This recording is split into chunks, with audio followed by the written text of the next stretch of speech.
There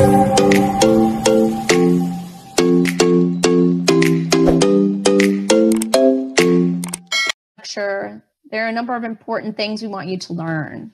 We want you to be able to describe the origins of the virus that causes the disease we call COVID-19. We want you to be able to identify the clinical signs and symptoms of COVID-19 and to be able to talk something about the risk factors for severe disease. You should be able to describe how someone is diagnosed with COVID-19 and describe when they're infectious. And importantly, you should also be able to explain how this virus is transmitted from one person to another and how frequently that happens. Now let's talk about the virus that causes COVID-19. So the virus that causes COVID-19 is a coronavirus. Coronaviruses are a large, diverse group of viruses, and you need powerful microscopes to be able to see them. Corona means crown, and as you can see on this slide, the virus looks like it has a crown around it. That's how coronaviruses got their name. There are many different types of coronaviruses, and they infect a wide range of mammals and birds. And some even cause mild respiratory disease in people every year. So coronaviruses are not new, but the virus that causes COVID-19 is. So let's talk a little bit about where that came from. So the virus that causes COVID-19, we call SARS coronavirus 2. This virus originated in bats. So that means that bats carry this virus and are infected with this virus all the time. But this virus developed a special trick. It developed the ability to jump between species and infect people.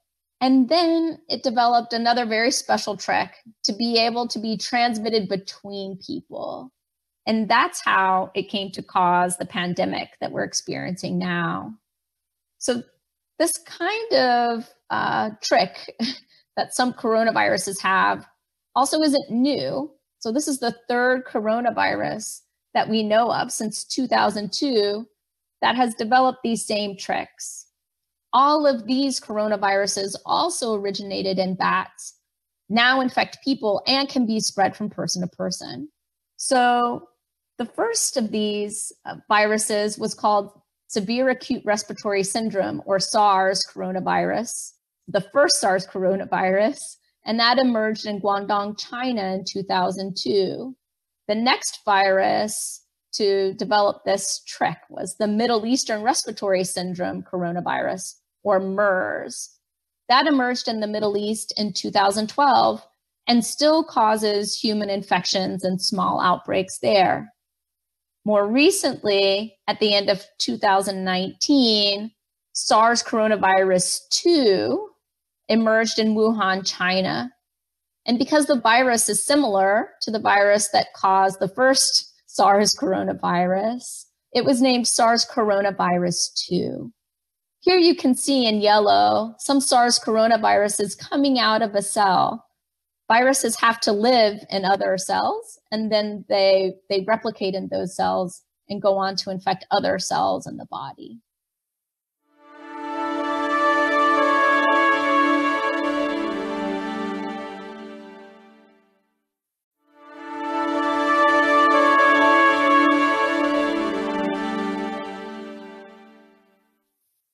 Now let's talk about the natural history of SARS coronavirus 2.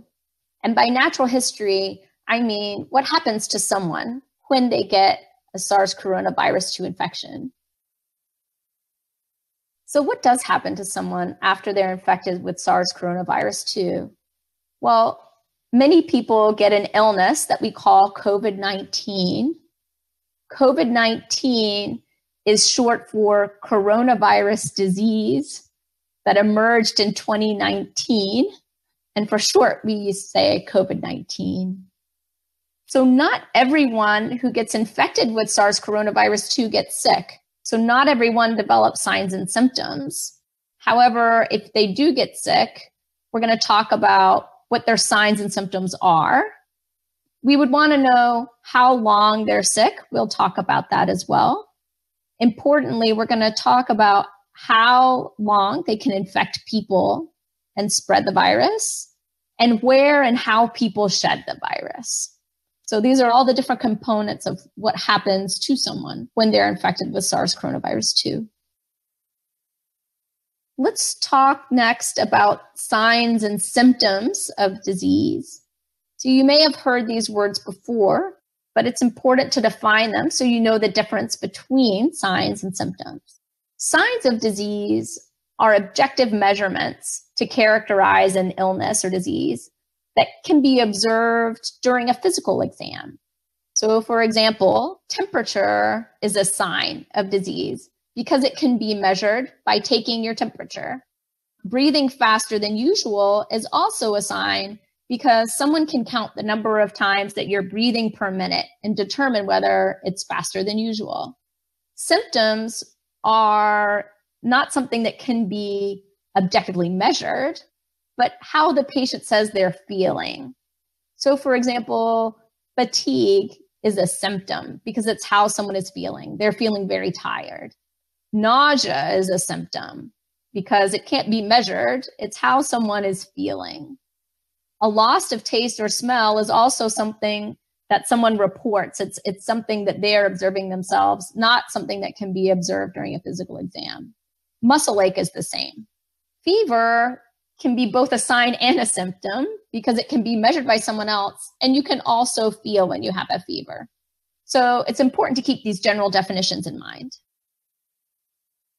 Now let's talk about the signs and symptoms of COVID-19.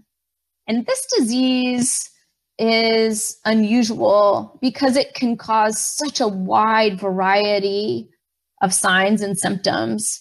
It makes it difficult to classify. So as we just mentioned, some people have no symptoms at all. This is called being asymptomatic. So this means that someone can be infected with SARS coronavirus 2 and they will never know. They feel just fine. They're perfectly healthy. Other people will have some disease, but it will be mild. They may not need to seek care at all. It may feel like just a head cold or a very mild fever or respiratory illness. Other people will have very serious disease. They'll feel very sick, and it can lead to death in some people who develop severe disease. So again, it's a wide range of signs and symptoms with this infection. Among people who do develop signs and symptoms, there are some common signs and symptoms of COVID-19. Many people will develop a fever. Many people will feel very tired or have what we call fatigue. People may have chills that often goes along with the fever. Some people will experience muscle pain. Some will develop a cough. Many people think about COVID-19 as a respiratory disease and think about coughing, but not all people with COVID-19 will have a cough. Many people who have COVID-19 say that they recently lost their ability to taste or smell. Some will have difficulty breathing and feel like they're short of breath. That's a more serious symptom of COVID-19. Some people with COVID-19 could also have a headache and a sore throat. It's important to keep in mind that people who have COVID-19 may have only one of these signs or symptoms. They may have just a few of these signs or symptoms. Some people may have all of these signs or symptoms. So there's not one right way to define COVID-19, but you should be aware of all the possible signs and symptoms that people may have. And many signs and symptoms of COVID-19 are what we call nonspecific. It means they're common to other infections as well, right? So fever, cough, myalgia or muscle pain are common to many different types of infections. So people with these signs and symptoms may have COVID-19, but it's hard to tell without a test. Some signs and symptoms are more specific for COVID-19. I mentioned one previously, and that's the recent loss of the ability to taste or smell. About 1/3 of patients report this loss of taste or smell. And this is something that's a bit more specific for COVID-19 because it's very rare in other types of infections. There are some signs and symptoms that mean the disease is becoming more severe or progressing. And these are important to know because when people have these signs and symptoms, they may need to seek immediate care. The most common signs of progression of the infection are increased or more severe fevers and increased difficulty breathing. Anyone who's experiencing these signs and symptoms should contact a doctor. Patients should immediately seek emergency care if they develop any of these warning signs or symptoms, including bluish lips or face. That could mean that they're not getting enough oxygen. If they have an increased rate of breathing, which means they're breathing much faster than normal. If they're feeling shortness of breath, which means they feel like they're not getting enough air in, even though they're breathing quickly. If someone is experiencing chest pain when breathing, this is a serious symptom and they should seek immediate care. If someone is waking up from sleep feeling like they're short of breath and they're not able to get enough air in, they should seek care right away. Anyone who develops new confusion, so they're confused about events or people or what's happening, or they're difficult to wake up, should also seek immediate emergency care. All of these are signs that the patient is not getting enough oxygen, and that's a very serious condition, and they should seek care right away. One of the ways that COVID-19 causes severe disease and death is through congesting in the lungs. So our lungs are how we get oxygen into our body. And if the lungs don't function properly, we can't get enough oxygen. So on the left side here, you can see healthy lungs and what healthy lung tissue looks like. You can see here that the field is dark. This shows you that the tissue is healthy. On the right side, however, are the lungs of someone who has severe COVID-19. So in red here, you can see the same lung area that's pictured on the left, except you can see that it's white instead of dark. That shows that the tissue is severely damaged by the virus. And this shows that this person is having a very difficult time breathing and getting enough oxygen into their body. This shows you what the virus can do and how it causes severe disease and death. Now let's talk about the incubation period for SARS coronavirus 2. It's important for you to learn the term incubation period because you're going to hear it throughout this course. So the incubation period is the time from when someone is infected until they develop symptoms. So usually this takes a number of days. So the incubation period for SARS coronavirus ranges from 2 to 14 days. So most people infected with this virus will develop signs and symptoms between 2 to 14 days after they are infected. You can see here on your screen the proportion of people who develop symptoms by each day after they are infected. So 5% of all people infected with this virus will develop signs or symptoms within 2 days. So it can be very quick. And half of people infected will develop signs and symptoms within 5 days. So just 5 days after infection, half of everyone infected will develop signs and symptoms. By 14 days, 95% of all people who are infected will have developed signs or symptoms. Okay, now let's define the infectious period. This is an important term that you'll need to know for the rest of the course. The infectious period is the time at which someone infected with SARS-CoV-2 can transmit the virus to other people. So for people who have COVID-19 disease, their infectious period starts 2 days before the start of their signs and symptoms. and they could infect other people throughout the end of their illness. So we define the end of their infectious period as being at least 10 days after the onset of their illness. And as long as their symptoms are improving and they haven't had fever within the past 3 days, we could assume that they're no longer infectious. So it's a bit tricky to identify exactly when the end of the infectious period is, but these are some of the markers we use to identify when someone may no longer be infectious. As you know, some people who are infected with SARS-CoV-2 may never develop any kind of symptoms. They are asymptomatic, but they can still be infectious. They could still infect someone else. For these people, it's more difficult to define their infectious period. It's more difficult to define when they could infect someone else. But typically, we assume this period to be about 10 to 14 days, and we should assume that it started before they had a test that showed that they had the infection and should last for at least 10 days after the test.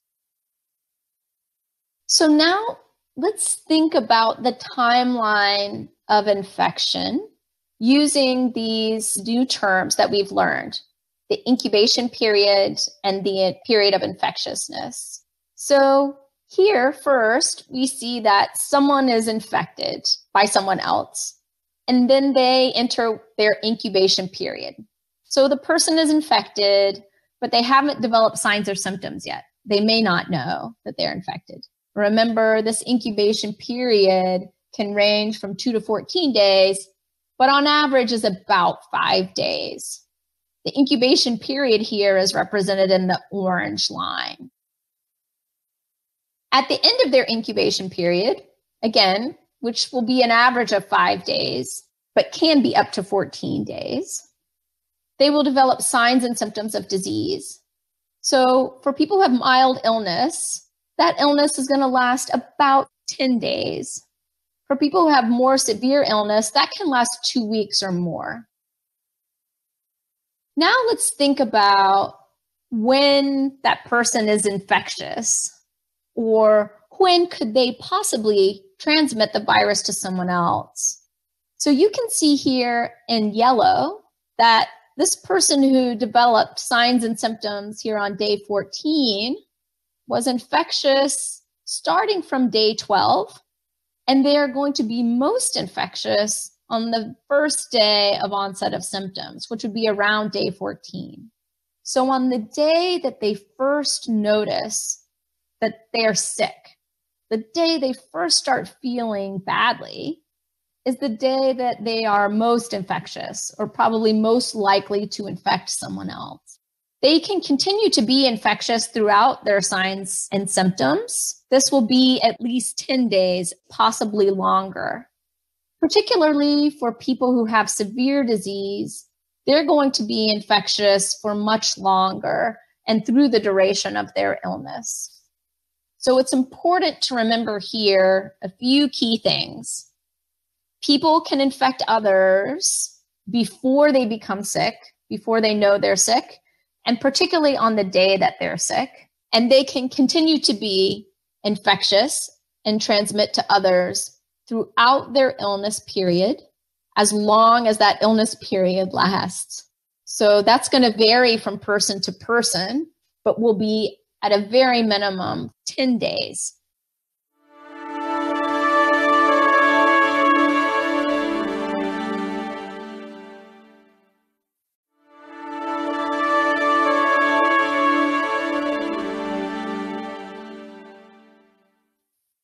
So among people who get COVID-19, some are at much higher risk for having severe disease. Let's talk about what some of those risks are. Some people are much more likely to have severe disease if they get infected. In particular, older adults who are over the age of 65 are much more likely to have severe COVID-19 disease than others. And those risks increase with age. So the older you are, the more likely you are to have severe disease. People who are obese also have an increased risk of severe disease. I want to point out that some people who are severely ill with COVID-19 are young and perfectly healthy. So I don't want you to get the impression that all people who have severe disease are older or have other chronic medical conditions. Sometimes young, perfectly healthy people can also become severely ill.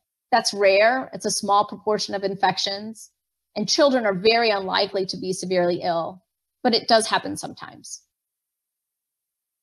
Other existing medical conditions that increase the risk of severe disease in COVID-19 include diabetes, hypertension, any kind of lung disease such as asthma or emphysema or COPD, which is chronic obstructive pulmonary disorder. People who have heart disease, liver disease, any kind of kidney disease are also at increased risk for severe COVID-19 disease. People who have weakened immune systems are also at increased risk. And some people have weakened immune systems because they're taking certain medications like steroids or others that affect their immune function. If someone has HIV and they're on medication and their HIV infection is controlled, they're not at substantial increased risk for COVID-19 severe disease. Let's talk about death from COVID-19. So how does this disease kill? First, if the lungs aren't able to recover, if the virus damages the lungs too much and the patient is unable to breathe on their own, then that's one way that someone can die from COVID-19. Another way is through lack of oxygen. So if the lungs aren't functioning properly, then you can't get enough oxygen in your body, and that can damage many of your other organ systems, and you need all of those to function in order to survive. So damage to those organs can put you at increased risk for a heart attack or kidney failure, strokes, or other blood clotting disorders that can all cause death from COVID-19. Now, some people are at higher risk for death than others. It depends generally on your health before you get sick and also access to care. So if someone gets sick with COVID-19 but is unable to seek care early in the illness, then they're at higher risk for death. It's important for people who develop severe disease to be able to get the supportive care they need quickly. Death from COVID-19 is rare among young and healthy people, but it can happen. Death among older adults who have COVID-19 is much more common, and it increases with age. 2 to 5% of people aged 65 to 75 years will likely die from COVID-19 in the United States. That risk increases to 4 to 10% among those aged 75 to 85 and is over 10% in people aged more than 85 years old. This is why it's so important to help keep people in these higher age groups safe from infection. It's very important that we do everything we can to try to limit transmission to people who are in these high-risk age categories. Right now, we don't have any specific treatment to cure COVID-19, although scientists are working very, very hard and as quickly as possible to find treatments. The best treatment we have now is to support the body's functions until the body's immune system can fight off the infection. Many patients with lung disease and severe lung disease require mechanical ventilation. That's a breathing machine. We also call it a ventilator, and it helps patients breathe while their body is fighting off this infection. People who need it will receive this kind of mechanical ventilation support to keep their lungs working so that their body can continue to get the oxygen it needs while it's working hard to fight the virus. Currently, these are the best treatments we have for people who have severe COVID-19 disease.